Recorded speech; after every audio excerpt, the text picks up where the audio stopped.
সুপ্রিয় শিক্ষার্থীবৃন্দ, জাতীয় বিশ্ববিদ্যালয় কর্তৃক আয়োজিত অনলাইন ক্লাসে আবারও স্বাগতম। আজকে এটি আমার প্রিন্সিপাল অফ ফিনান্সের 10ম লেকচার। আমাদের কোর্স কোড 212503। লেকচারটি উপস্থাপন করছি আমি মোহাম্মদ মুস্তাফিজুর রহমান, প্রভাষক হিসাব বিজ্ঞান বিভাগ, সরকারি বিএম কলেজ, বরিশাল।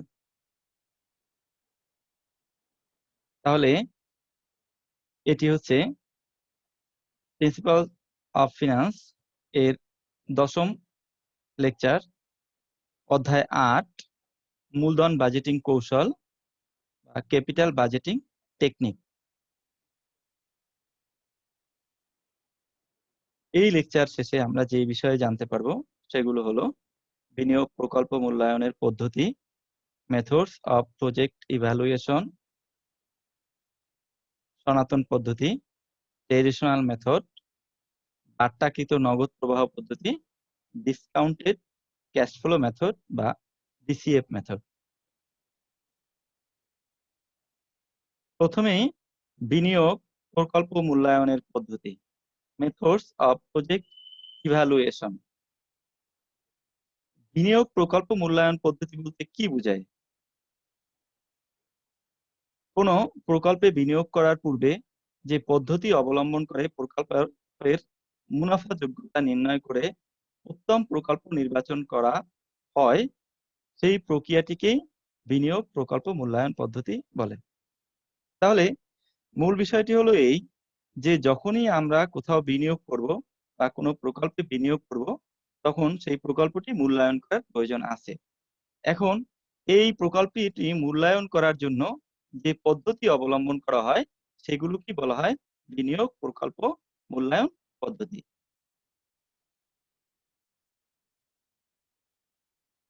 বিনিয়োগ প্রকল্প মূল্যায়নের পদ্ধতিগুলোকে মূলত দুই ভাগে ভাগ করা হয়েছে। অর্থাৎ আমরা যদি কোনো বিনিয়োগকে মূল্যায়ন করতে চাই, কোনো প্রকল্পে বিনিয়োগ করার জন্য ওই প্রকল্পটাকে যদি মূল্যায়ন করতে চাই যে ওই প্রকল্পে আমি বিনিয়োগ করব কি করব না, এইটা নির্ধারণ করার জন্য আমরা দুই ভাবে প্রকল্প মূল্যায়ন করতে পারি। একটি হচ্ছে সনাতন পদ্ধতি বা ট্রেডিশনাল মেথড, আর একটি হচ্ছে বাট্টাকৃত নগদ প্রবাহ পদ্ধতি বা ডিসকাউন্টেড ক্যাশ ফ্লো মেথড বা ডিসিএড মেথড। তাহলে এটি হচ্ছে সনাতন পদ্ধতি বা ট্রেডিশনাল মেথড, অর্থাৎ আগের যুগের লোকেরা মানে পুরাতন পদ্ধতিতে এই পদ্ধতিতে বিনিয়োগগুলোকে অর্থাৎ প্রকল্পগুলোকে চিহ্নিত করতো বা প্রকল্পগুলোকে বাছাই করতো। আর আধুনিক পদ্ধতি হচ্ছে বাট্টাকৃত নগদ প্রবাহ পদ্ধতি। এই পদ্ধতির ক্ষেত্রে টাইম ভ্যালু অফ মানিকে বিবেচনা করা হয়। কিন্তু এই যে সনাতন পদ্ধতি, এই পদ্ধতিতে টাইম ভ্যালু অফ মানিকে কোনো প্রকারের মূল্যায়ন করা হতো না বা বিবেচনা করা হতো না। এখন এই দুটি পদ্ধতিতেই মূলত বিনিয়োগ প্রকল্প মূল্যায়ন করা যায়। এখন প্রত্যেকটি পদ্ধতিতেই আবার বিভিন্নভাবে প্রকল্প মূল্যায়নের পদ্ধতি রয়েছে। যেমন সনাতন পদ্ধতি, ট্রেডিশনাল মেথড, এই পদ্ধতিতে যদি আমরা বিনিয়োগ প্রকল্প মূল্যায়ন করি, অর্থাৎ কোন বিনিয়োগে কোন প্রকল্পে আমরা বিনিয়োগ করব সেটা যদি এই পদ্ধতিতে আমরা নির্ধারণ করতে চাই, তাহলে আমরা তিন ভাবে এই পদ্ধতিটি মানে তিনটি পদ্ধতিতে এই বিনিয়োগ প্রকল্প মূল্যায়ন করতে পারি। একটি হচ্ছে বিনিয়োগ পরিশোধ কাল পদ্ধতি বা পেব্যাক পিরিয়ড মেথড বা পিবিপি মেথড। অর্থাৎ কোন প্রকল্পের পিবিপি বা পেব্যাক পিরিয়ড আমরা যদি হিসাব করে বিনিয়োগ প্রকল্পটি নির্ধারণ করি, তাহলে সেটাকে বলা হবে payback period method. Payback reciprocal method বা পেব্যাক রিসিপ্রোকাল পদ্ধতি, এই পদ্ধতিতে কোনো প্রকল্প থেকে বাৎসরিক বিনিয়োগের কত পার্সেন্ট অর্থাৎ শতকরা কত ভাগ এক বছরে ফেরত পাওয়া যায় বিনিয়োগের, সেই পদ্ধতিতে যদি আমরা সিদ্ধান্ত গ্রহণ করি তাহলে সেটিকে বলা হবে পেব্যাক রিসিপ্রোকাল পদ্ধতি। এ বিষয়ে আমরা সামনে আরো আলোচনা করব। বিনিয়োগের উপার্জন হার পদ্ধতি, অর্থাৎ বিনিয়োগের উপরে আমার আয়ের হার কত, সেটি হতে পারে অ্যাভারেজ রেট অফ রিটার্ন, সেটি হতে পারে রিটার্ন অন ইনভেস্টমেন্ট, সেটি হতে পারে মানে সরাসরি বিনিয়োগের উপর আয়ের হার, এরকম হতে পারে। তাহলে এই পদ্ধতিগুলোর মাধ্যমে সনাতন পদ্ধতিতে বা পুরাতন সময়ে এই পদ্ধতিতে একটি বিনিয়োগকে নির্ধারণ করা হতো বা একটি প্রজেক্টে নির্ধারণ করা হতো। এখন বিনিয়োগ পরিশোধকাল পদ্ধতিতে আমরা কিভাবে একটি প্রকল্প মূল্যায়ন করতে পারি? তাহলে এগুলো হচ্ছে সনাতন পদ্ধতি। আর আধুনিক পদ্ধতিতে বা বাট্টাকৃত নগদ প্রবাহ পদ্ধতিতে বিনিয়োগ প্রকল্প মূল্যায়নের জন্য ৪ টি আ পদ্ধতি রয়েছে বা ৪ টি উপায়ে মূলত আধুনিক পদ্ধতিতে বিনিয়োগ প্রকল্প নির্ধারণ করা হয়ে থাকে। একটি হচ্ছে নেট বর্তমান মূল্য পদ্ধতি বা এনপিভি বা নেট প্রেজেন্ট ভ্যালু মেথড। আরেকটি হচ্ছে অভ্যন্তরীণ মুনাফার হার পদ্ধতি, ইন্টারনাল রেট অফ রিটার্ন বা আইআরআর মেথড। মুনাফা অর্জন ক্ষমতা সূচক পদ্ধতি, প্রফিটাবিলিটি ইনডেক্স মেথড অর্থাৎ পিআই মেথড, নেট মুনাফা অর্জন ক্ষমতা সূচক পদ্ধতি বা নেট প্রফিটেবল ইনডেক্স মেথড বা এনপিআই মেথড। আমি পর্যায়ক্রমে প্রত্যেকটি মেথড সম্পর্কে তোমাদের সম্মুখে আলোচনা করব। হুম। প্রথমে বিনিয়োগ পরিশোধকাল পদ্ধতি, যেটি সনাতন পদ্ধতির একটি পদ্ধতি। সনাতন পদ্ধতির একটি পদ্ধতি হচ্ছে পেব্যাক পিরিয়ড মেথড বা পিবিপি মেথড। এখন পিবিপি মেথডে আমরা যদি আ মানে প্রকল্প মূল্যায়ন করি, সেই ক্ষেত্রে আ পিবিপি মানে হচ্ছে বিনিয়োগ পরিশোধকাল পদ্ধতি। অর্থাৎ যেই সময়ের মধ্যে একটি প্রকল্প থেকে তার বিনিয়োগটি বা মূলধনটি ফেরত পাওয়া যায়, সেটাকে বলা হয় বিনিয়োগ পরিশোধকাল। যেমন ধরি একটি প্রকল্পে আমি ৳১,০০,০০০ বিনিয়োগ করেছি এবং প্রতি বছরে ৳২৫,০০০ সেখান থেকে আয় হবে।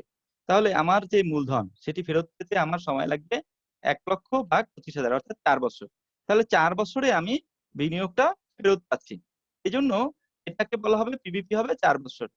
এই ক্ষেত্রে সাধারণত প্রকল্প যখন আমরা মূল্যায়ন করি বা প্রকল্প যখন আমরা গ্রহণ বা বর্জন সিদ্ধান্ত গ্রহণ করব, সেই ক্ষেত্রে পিবিপি যেই প্রকল্পের কম হবে, সেই প্রকল্পটি আমরা গ্রহণ করব। অর্থাৎ যদি ২ টি প্রকল্প থাকে যে একটি প্রকল্পের পিবিপি হচ্ছে ৩ বছর, আরেকটি প্রকল্পের পিবিপি হচ্ছে ৪ বছর। সেক্ষেত্রে যেই প্রকল্পটির পিবিপি কম, সেই প্রকল্পটি আমরা গ্রহণ করব। তো এখন এই পিবিপি নির্ধারণের ক্ষেত্রে ২ ধরনের পদ্ধতি রয়েছে। কারণ আমাদের কোন প্রকল্প থেকে প্রতি বছরে যেমন নির্দিষ্ট হারে আয় হতে পারে, ঠিক তেমনিভাবে প্রতি বছরে আলাদা, আলাদা আয়ও হতে পারে। যেমন ধরো যে একটি প্রকল্পে আমরা বিনিয়োগ করেছি, সেখান থেকে প্রতি বছর ৳২৫,০০০ আয় হয়। তাহলে এটাকে বলা হবে প্রতি বছর সমান হারে। এটাকে বলা হয় even cash flow. Even cash flow মানে সমহারে যদি টাকা আসে প্রতি বছরে উপার্জন যদি সমহারে হয়, তাহলে সেটিকে বলা হয় ইভেন ক্যাশ ফ্লো। আবার যদি এই টাকাটাই প্রতি বছর সমান হারে রিটার্ন না পাওয়া যায়, যেমন ১ম বছরে ২৫,০০০, দ্বিতীয় বছরে ৩০,০০০, তৃতীয় বছরে ৪০,০০০, পঞ্চম বছরে ৫০,০০০ এরকম। অর্থাৎ প্রতি বছরে যদি আলাদা, আলাদা ক্যাশ ফ্লো হয়ে থাকে, তাহলে সেটিকে বলা হয় আনইভেন ক্যাশ ফ্লো। তো ইভেন ক্যাশ ফ্লো থেকে যদি আমরা পিভিপি বের করতে চাই, তাহলে আমাদের সূত্র হবে এনসিও ভাগ এনসিবি। এখানে এনসিও দ্বারা বুঝাচ্ছে নেট ক্যাশ আউটলে অর্থাৎ ইনিশিয়াল ইনভেস্টমেন্ট। আর এনসিবি বা নেট ক্যাশ বেনিফিট। তাহলে আমরা প্রতি বছরে যে রিটার্ন পাই সেটাকে বলা হয় এনসিবি। আর যেটা প্রাথমিকভাবে বিনিয়োগ করা হয় সেটাকে বলা হয় এনসিও। তাহলে এনসিও কে যদি আমরা এনসিবি দ্বারা ভাগ করি, তাহলে পাবো পিবিপি বা পে ব্যাক পিরিয়ড। বিষয়টিকে একটি উদাহরণের সাহায্যে যদি আমরা প্রকাশ করি, তাহলে দেখা যাবে যে a project require an outlay of টাকা 1,00,000। একটি প্রকল্পে ৳১,০০,০০০ প্রয়োজন। It will yield an annual cash of টাকা 25,000 for 6 years। যেখান থেকে প্রতি বছরে ৳25,000 ফেরত পাওয়া যাবে অর্থাৎ রিটার্ন পাওয়া যাবে। Find out the payback period and surplus life. তাহলে পেব্যাক পিরিয়ড এর সাথে, সাথে আমরা সারপ্লাস লাইফ ও বের করতে পারি। সারপ্লাস লাইফ কাকে বলে? সারপ্লাস লাইফ মানে অতিরিক্ত জীবন। একটা প্রকল্পে মূলধন ফেরত আসার পরেও যে যে তত বছর আ মুনাফা পাওয়া যায় সেটাকে বলা হয় সারপ্লাস লাইফ। অর্থাৎ মূলধন ফেরত আসার পরে যেই কয় বছর অতিরিক্ত মুনাফা পাওয়া যায় সেটাকে বলা হয় সারপ্লাস লাইফ। তাহলে এখানে আমরা দেখি আমাদের মোট বিনিয়োগ হচ্ছে এনসিও হচ্ছে ৳১,০০,০০০ আর এনসিবি হলো 25,000। তাহলে ৳১,০০,০০০ হচ্ছে এনসিও আর এনসিবি হচ্ছে ৳25,000। এখন যদি আমরা পেব্যাক পিরিয়ড বের করি অর্থাৎ পিভিপি বের করি, তাহলে আমাদের সূত্রটি হচ্ছে কি এনসিও ভাগ এনসিবি।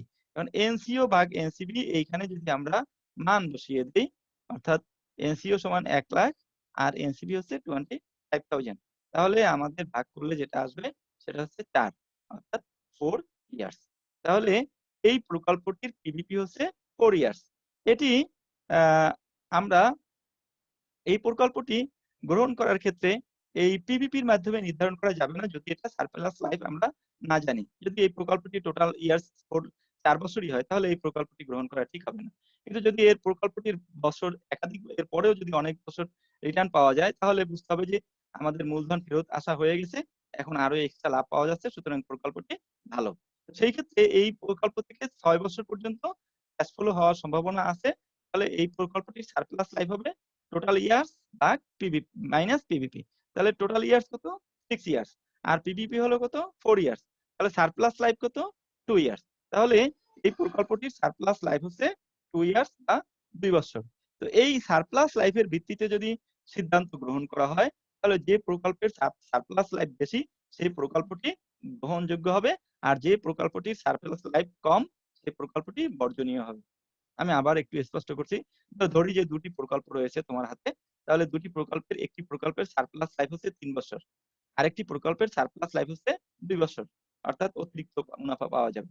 তাহলে যেই প্রকল্পটিতে সারপ্লাস লাইফ 3 বছর সেটি গ্রহণযোগ্য, কারণ 2 বছর যেটি সারপ্লাস লাইফ সেটি এটির চেয়ে কম, এই জন্য এটিকে গ্রহণ করা হবে না, গ্রহণ করা হবে যেটির সারপ্লাস লাইফ বেশি। তাহলে পিভিপির ক্ষেত্রে যেটির পিভিপি কম সেটি গ্রহণযোগ্য, সারপ্লাস লাইফের ক্ষেত্রে যেটির সারপ্লাস লাইফ বেশি সেটি গ্রহণযোগ্য।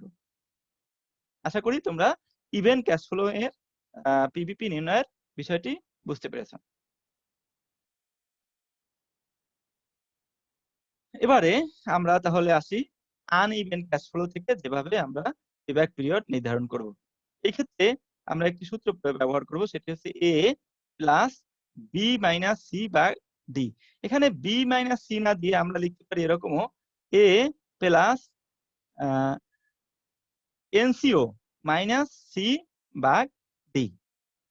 তাহলে এনসিও থেকে সি ভাগ ডি, এখানে এ দ্বারা কি বোঝায়? এ দ্বারা বোঝায় the year in which the cumulative NCB in nearer of the NCO, অর্থাৎ আমরা যে বিনিয়োগ করেছি সেই বিনিয়োগের কাছাকাছি ফেরত আসে যেই বছরে, অর্থাৎ ধরি 1 লক্ষ টাকা আমরা বিনিয়োগ করেছি, এখন যেই বছরে 90,000 টাকা এসেছে তার পরবর্তী বছরে 1,10,000 টাকা হয়ে গেছে, তাহলে যেই বছরে প্রায় কাছাকাছি এসেছে 1 লক্ষ টাকা সেই বছরকে আমরা এ ধরবো।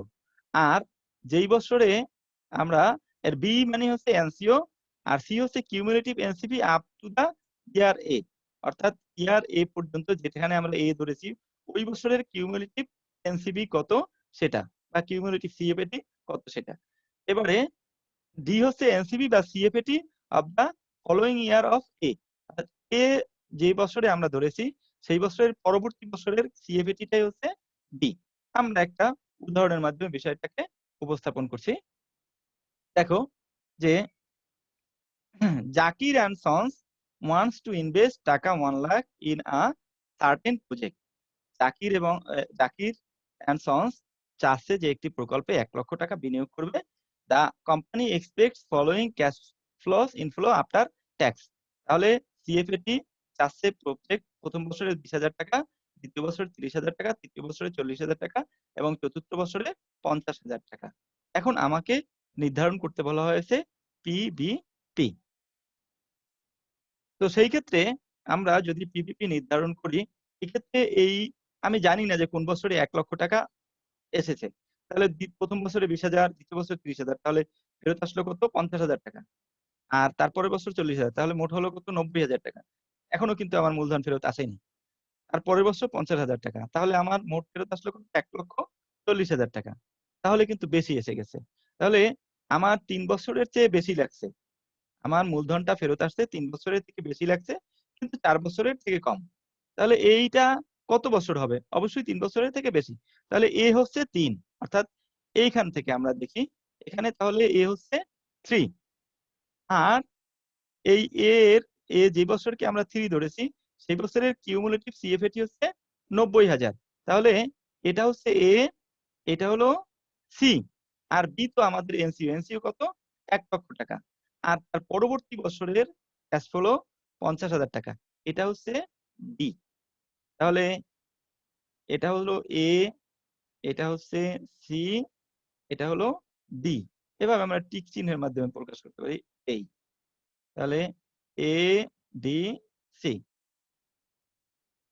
এ ডি সি, আর বি হচ্ছে এনসিও, যেটা আমরা এই অঙ্কের শুরুতেই পাচ্ছি, এনসিও।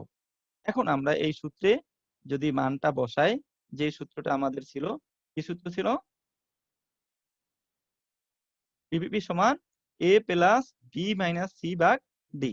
এই অঙ্কে আমরা এ দেখছি 3, আর এ 3, সি 90,000, ডি 50,000, ডি 1 লাখ। মানগুলো বসিয়ে দেই। তাহলে এ হচ্ছে 3, বি হলো 1 লাখ, এখানে আমরা দেখাচ্ছি এ 3, বি 1 লাখ, সি 90,000, ডি 50,000। তাহলে এ প্লাস সি, এই বি মাইনাস সি, অর্থাৎ 1 লাখ মাইনাস 90,000 ভাগ 50,000।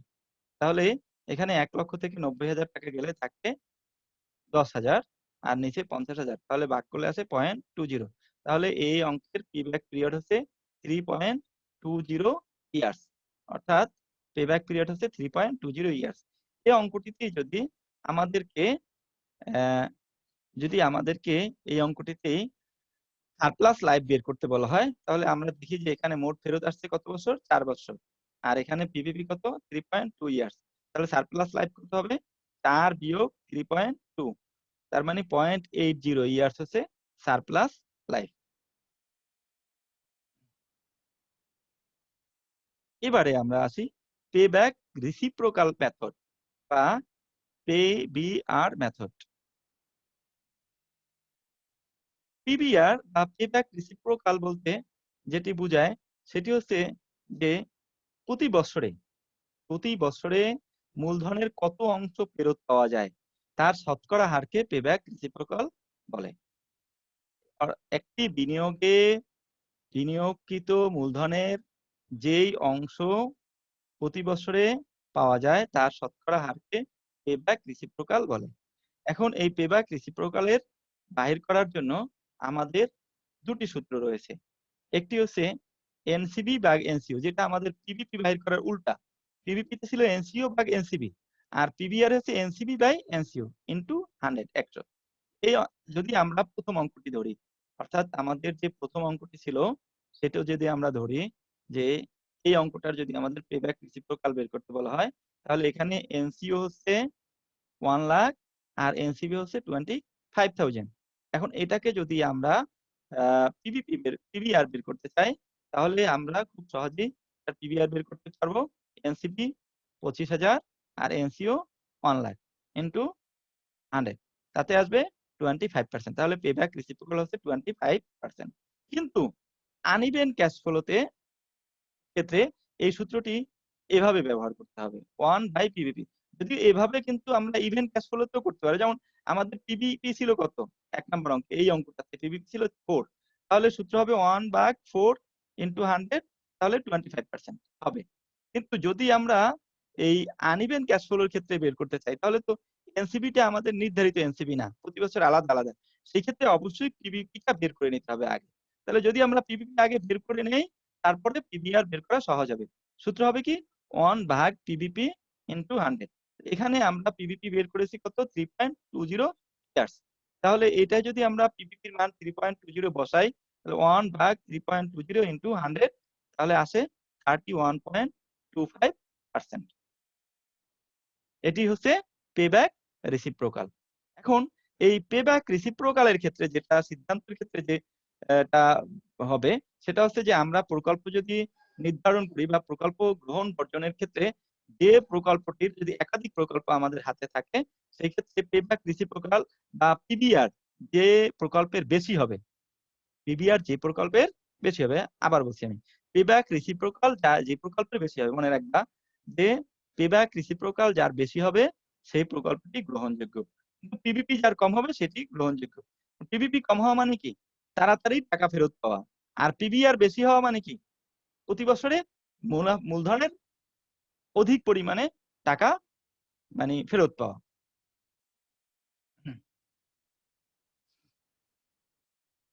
বিনিয়োগের উপার্জন হার পদ্ধতি, রিটার্ন অন ইনভেস্টমেন্ট মেথড, এটিও সনাতন পদ্ধতিরই একটি প্রকার।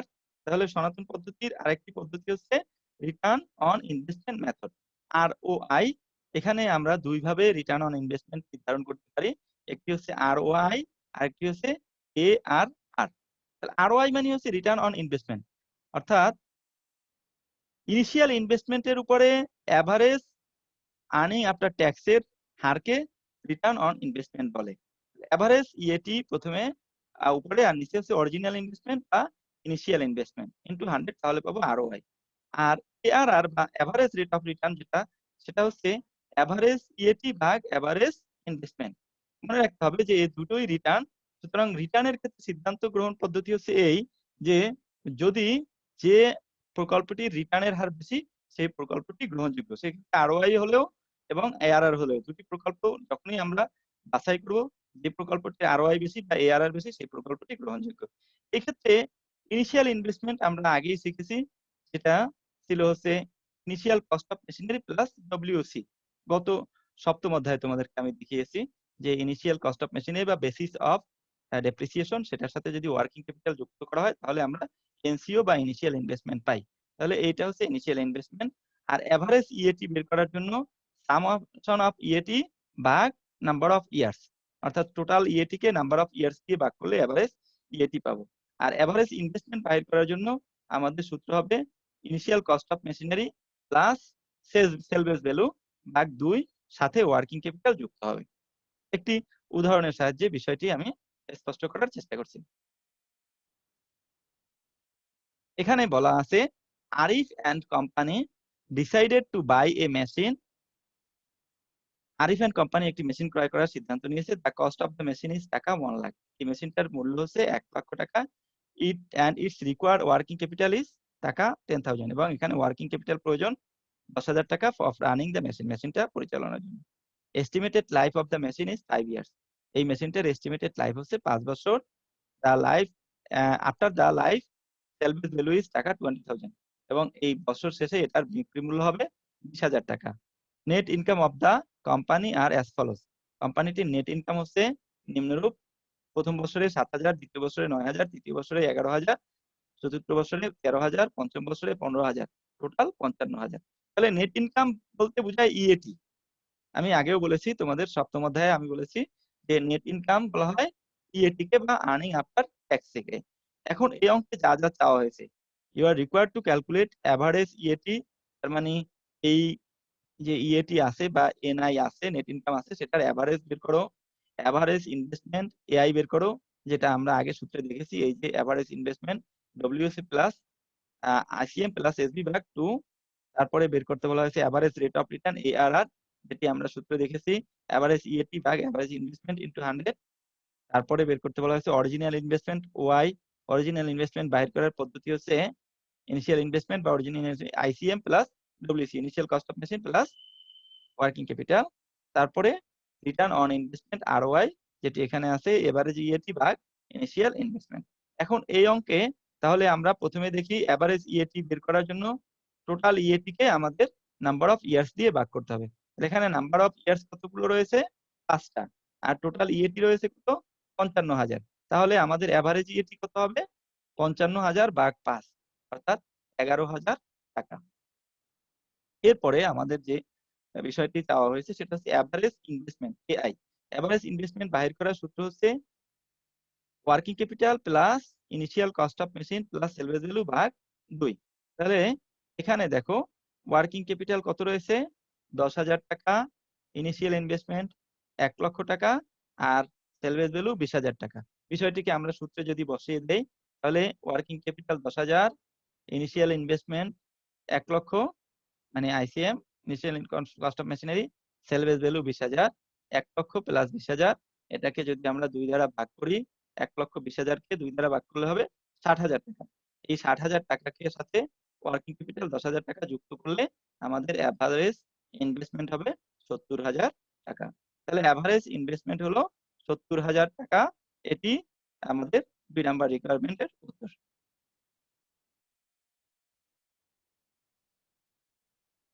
3 নাম্বারে বলা হয়েছে average rate of return ARR। ARR বাহির করার জন্য যে পদ্ধতি রয়েছে সেটি হলো এভারেজ ইএটি ভাগ average investment. Average investment EAT আমাদের এখানে বের করা আছে 11,000 টাকা, আর এভারেজ ইনভেস্টমেন্ট হচ্ছে 70,000 টাকা। তাহলে ARR হচ্ছে 11,000 ভাগ 70,000 ইন্টু 100, 15.71%। এরপরে রিকোয়ারমেন্ট ছিল অরিজিনাল ইনভেস্টমেন্ট বা OI।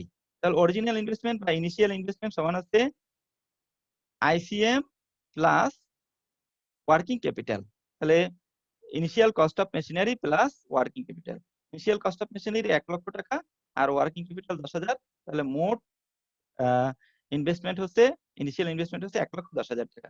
এবারে ROI বা রিটার্ন অন ইনভেস্টমেন্ট সূত্র হচ্ছে এভারেজ ইএটি ভাগ ইনিশিয়াল ইনভেস্টমেন্ট। এভারেজ ইএটি এখানে আমরা বের করেছি 11,000 টাকা, আর ইনিশিয়াল ইনভেস্টমেন্ট এখানে বের করা রয়েছে সেটি হচ্ছে 1,10,000 টাকা। তাহলে আমরা যদি এটাকে শতকরা হারে প্রকাশ করি পাবো 10%। আশা করি তোমরা বিনিয়োগের উপার্জন হার পদ্ধতি সম্পর্কে জানতে পেরেছো। এখন আমরা বাট্টাকৃত নগদ প্রবাহ পদ্ধতি বা ডিসকাউন্টেড ক্যাশ ফ্লো মেথডে বিনিয়োগ প্রকল্প মূল্যায়নের পদ্ধতিগুলো শিখব। তাহলে বাট্টাকৃত নগদ প্রবাহ পদ্ধতিতে বিনিয়োগ প্রকল্প মূল্যায়নের পদ্ধতি রয়েছে চারটি। একটি হচ্ছে মানে এনপিভি, আরেকটি হচ্ছে পিআই, এনপিআই, আরেকটি হচ্ছে আইআরআর। মনে রাখবে এনপিভি যদি পজিটিভ হয় সেই ক্ষেত্রে প্রকল্পটি গ্রহণযোগ্য, আর এনপিভি যদি নেগেটিভ হয় তাহলে প্রকল্পটি গ্রহণযোগ্য হয়। সেটা কোন ক্ষেত্রে? যদি প্রকল্প হয় এরকম যেটাতে এই একসেপ্ট আর রিজেক্ট প্রকল্প, অর্থাৎ গ্রহণ বর্জন পদ্ধতির ক্ষেত্রে এটা হবে। মিউচুয়ালি এক্সক্লুসিভ প্রজেক্টের ক্ষেত্রে হবে যেটার প্রজেক্টের এনপিভি বেশি সেটি গ্রহণযোগ্য। অথবা যদি দুইটাই নেগেটিভ হয় তাহলে যার নেগেটিভ কম, অর্থাৎ এনপিভি যার কম নেগেটিভ হবে সেটা গ্রহণযোগ্য, অথবা দুটার একটিও গ্রহণযোগ্য নয়। আর দুটি প্রকল্প যদি আমরা সিদ্ধান্ত গ্রহণ করতে চাই, দুটি প্রকল্পের যদি এনপিভি একই হয়, মানে একটাতে পজিটিভ হয়, তাহলে যেটা বেশি পজিটিভ অর্থাৎ যেটার এনপিভি বেশি সেটা গ্রহণযোগ্য। পিআই এটা হচ্ছে প্রফিটেবিলিটি ইন্ডেক্স, যেটার ভালো মানে যেটার বেশি সেটা গ্রহণযোগ্য, এনপিআই যার বেশি গ্রহণযোগ্য। আইআরআর এটি হচ্ছে ইন্টারনাল রেট অফ রিটার্ন, এটাও যার বেশি সেটি গ্রহণযোগ্য। তাহলে এনপিভি বাহির করার পদ্ধতি হচ্ছে total PV minus NCO. PI হচ্ছে টোটাল পিভি অফ এনসিবি ভাগ টোটাল পিভি অফ এনসিও, তার মানে total PV of NCB by NCO, আর ইনটু 100। এনপিআই হলো total PV of net PV of NCB ভাগ এনসিও। তাহলে অথবা এটাকে আমরা এই টোটাল পিভি ভাগ অফ এনসিও বা টোটাল পিভি অফ এনসিও এটা থেকে আমরা যদি 1 বিয়োগ দেই তাহলে আমরা এনপিআই পাবো, অথবা যদি আমরা এই পিআই থেকে 1 বিয়োগ দেই তাতেও আমরা এনপিআই পাবো। আর আইআরআর এর ক্ষেত্রে যে সূত্রটি হবে সেটি হচ্ছে lowest rate plus NPV lowest rate by NPV lowest rate minus NPV highest rate into highest rate minus lowest rate. এই বিষয়টি আমরা যখন উদাহরণের মাধ্যমে বুঝাবো তখন তোমরা বিষয়টি আরো ক্লিয়ার হবে।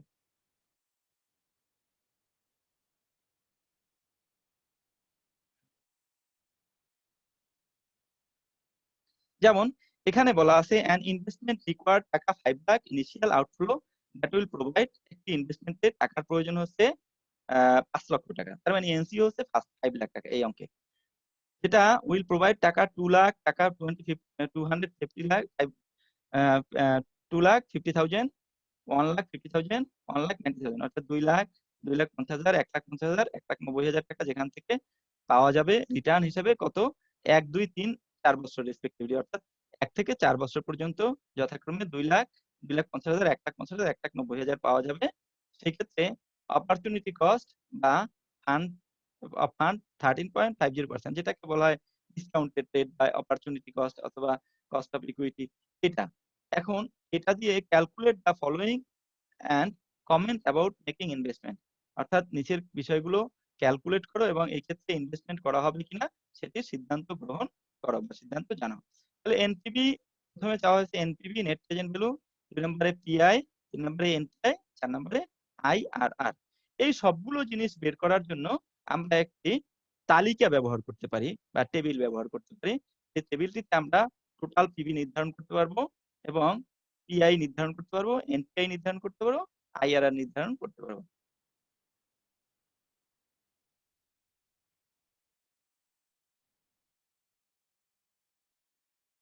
যেমন এখানে দেখি আমরা প্রথম বছরে আমাদের আয় হয়েছে 2 লক্ষ টাকা।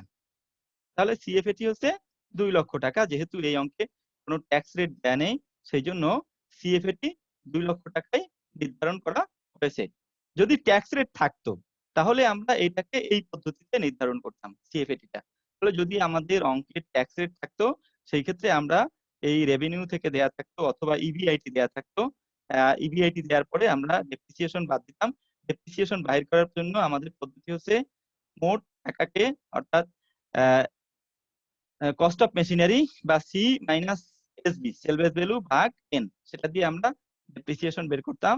তাহলে ইবিআইটি থেকে ডেপ্রিসিয়েশন বাদ দিয়ে ইবিটি নির্ণয় করতাম। ইবিটি থেকে ট্যাক্স বাদ দিলে আমাদের হতো ইএটি, ইএটির সাথে ডেপ্রিসিয়েশন যোগ করলে সিএফএটি।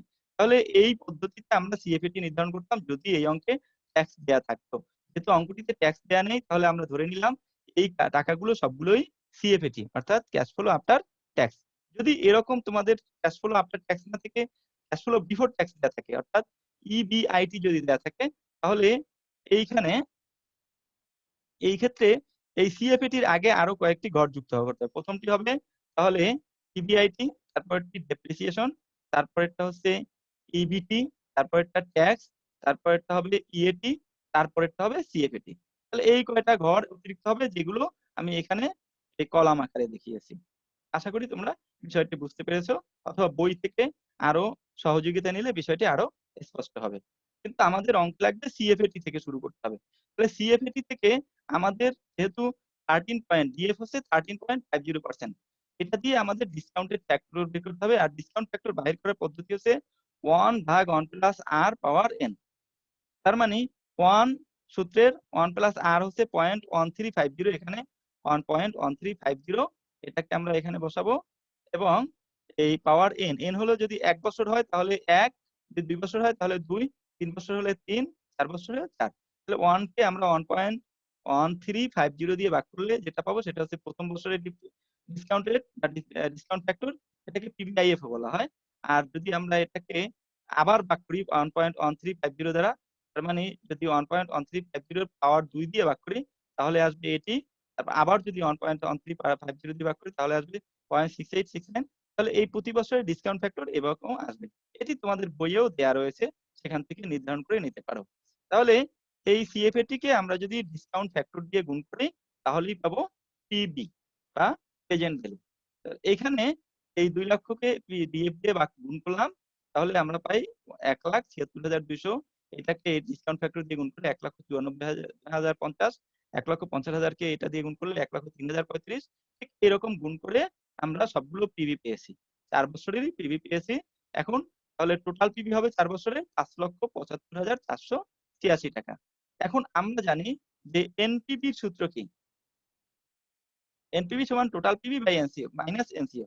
এখানে এনসিও হচ্ছে 5 লাখ, আর আমরা টোটাল পিভি পেয়েছি 5,75,486 টাকা।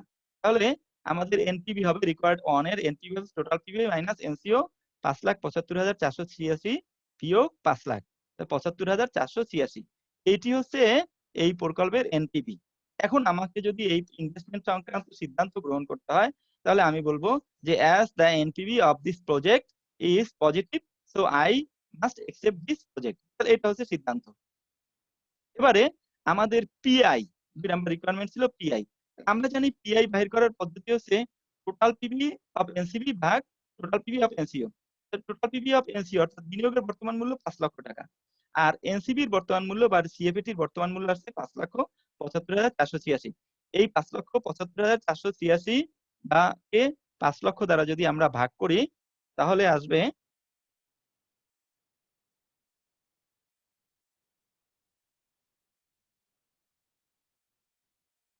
5,75,486 ভাগ 5 লক্ষ 1.1509। তো 1.1509 কে আমরা 1.15 লিখতে পারি। তাহলে আমাদের এই পিআই হলো 1.15। এটাকে যদি আমরা শতকরা হারে প্রকাশ করি তাহলে 115% হবে। শতকরা হারে প্রকাশ না করলে প্রফিটেবিলিটি ইনডেক্স হচ্ছে 1.15। আর ৩ নাম্বার রিকোয়ারমেন্ট আমাদের এনপিআই। আমরা জানি এনপিআই এর সূত্র হচ্ছে কি পিআই মাইনাস 1। তাহলে পিআই মাইনাস 1 দিলে 1.15 মাইনাস 1 মানে 0.15 হচ্ছে এই অঙ্কটির পিআই। যেহেতু এনপিআই হচ্ছে ১ এর থেকে বেশি, পিআই ১ এর থেকে বেশি, সুতরাং প্রজেক্টটি গ্রহণযোগ্য। আবার এনপিআই যেহেতু পজিটিভ, সুতরাং প্রকল্পটি গ্রহণযোগ্য। এটা আমাদের সিদ্ধান্ত আরকি। তাহলে এটাকে আমরা এই যে এনপিআই এটাকে অন্যভাবেও করতে পারতাম। অর্থাৎ এনপিভি, এনপিভি ভাগ এনসিও। এনপিভি ভাগ এনসিও মানে ৭৫,৪৮৬ ভাগ ৫ লাখ। তাতেও আমাদের 0.1509 আসবে। তাহলে আশা করি তোমরা এনপিভি, পিআই, এনপিআই বিষয়টি সম্পর্কে বুঝতে পেরেছো।